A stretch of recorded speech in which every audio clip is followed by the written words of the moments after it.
สบายดีพ่อแม่ผู้ปกครองทุกท่านเด็กแต่ละคนมันมีจุดพิเศษเอกลักษณ์พรสวรรค์และความสามารถที่แตกต่างกันไป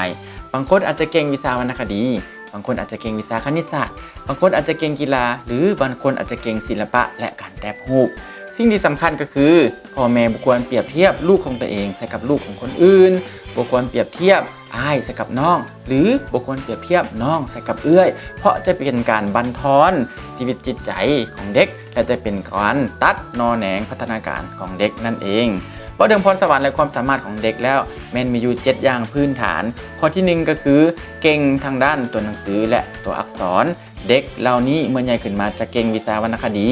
ภาษาลาวภาษาต่างประเทศเหมาะในการประกอบอาชีพเป็นนักประพันธ์นักเขียนปึ้มนักเว้าสร้างแรงบันดาลใจนักการเมืองและอื่นๆที่เกี่ยวกับวิชาภาษาข้อ2เก่งทางด้านตัวเลขและการคิดไล่เด็กเหล่านี้เมื่อใหญ่ขึ้นมาจะเก่งวิชาคณิตศาสตร์และวิชาวิทยาศาสตร์พื้นฐานเป็นต้นนั้นฟิสิกส์ศาสตร์เคมีศาสตร์และชีวศาสตร์เหมาะในการประกอบอาชีพเป็นนักค้นคว้าวิจัยเป็นครูอาจารย์สอนอยู่ในมหาวิทยาลัย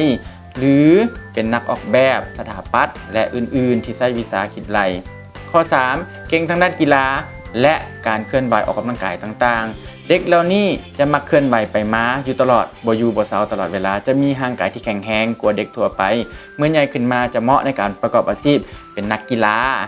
ระดับชาติเป็นนักกีฬาระดับสากลหรืออาจจะเหมาะในการเป็นโค้ชสอนกีฬาต่างๆเป็นต้นข้อ4เก่งทางด้านศิลปะ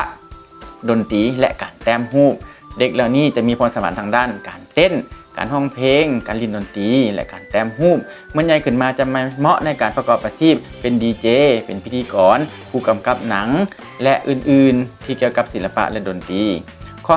5มีพรสวรรค์ทางด้าน EQ หมายความว่ามีการพัฒนาการทางด้านอารมณ์ที่ดีเป็นคนที่มีความรับผิดชอบสูงเป็นคนที่มีความอดทนสูงเป็นคนที่มีความซื่อสัตย์สูงและเป็นคนที่มีระเบียบวินัยสูงเด็กเหล่านี้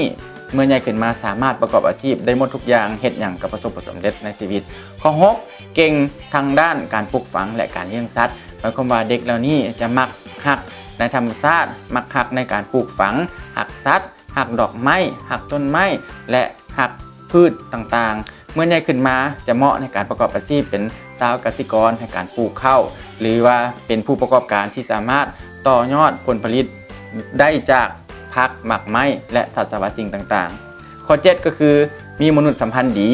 และสามารถนำพามูในการลิ้นกิจกรรมต่างๆนำพามูในการนำเรียนต่างๆเด็กเหล่านี้จะมีลักษณะก็คือให้หลายกันฮับยิ่งให้ยิ่งได้เด็กเหล่านี้เมื่อใหญ่ขึ้นมาจะประกอบอาชีพเป็นผู้นำก็คือเป็นผู้นำอยู่ในองค์กรต่างๆเป็นหัวหน้าบริษัทเป็นผู้ประกอบการและหรือนักการเมืองเป็นต้นพวกท่านเคยสังเกตเห็นบ่ว่าหมู่ของพวกท่านตอนอย่างน้อยบางคนเรียนบ่ได้บางคนเรียนบ่เก่งแต่เมื่อใหญ่ขึ้นมาสามารถหาเงินได้ดีและประสบผลสำเร็จในชีวิตแม่นแล้วอยู่ตามโรงเรียนต่างๆส่วนหลายเพิ่นจะประเมินผลการเรียนเพียงแต่2ข้อเท่านั้นก็คือข้อที่1ตัวอักษรข้อที่2ก็คือตัวเลขเท่านั้นถ้าว่าเด็กที่บ่เก่งข้อ1และข้อ2แล้วเวลาเรียนยุ่งเรียนจะบ่ได้แต่ว่าเวลาใหญ่ขึ้นมาจะสามารถประสบผลสำเร็จในชีวิตก็อาจจะเป็นไปได้สิ่งที่สำคัญก็คือพวกเราที่เป็นพ่อแม่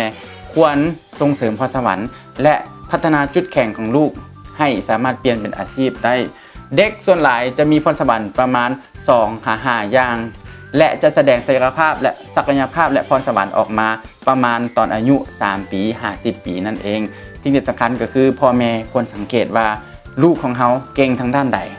และควรพัฒนาจุดแข็งนั้นให้เราสามารถเฮ็ดในสิ่งที่เราหักและสามารถประกอบอาชีพในสิ่งที่เราหักนั้นเป็นการสร้างสรรค์พัฒนาประเทศชาติเป็นการพัฒนาแขนงการอย่างหนึ่งของชาตินั่นเองมาฮอดมื้อนี้วิธีเลี้ยงลูกให้ฉลาดบทที่8ก็จบเพียงแต่นี้พบกันใหม่ในตอนต่อไปขอขอบใจ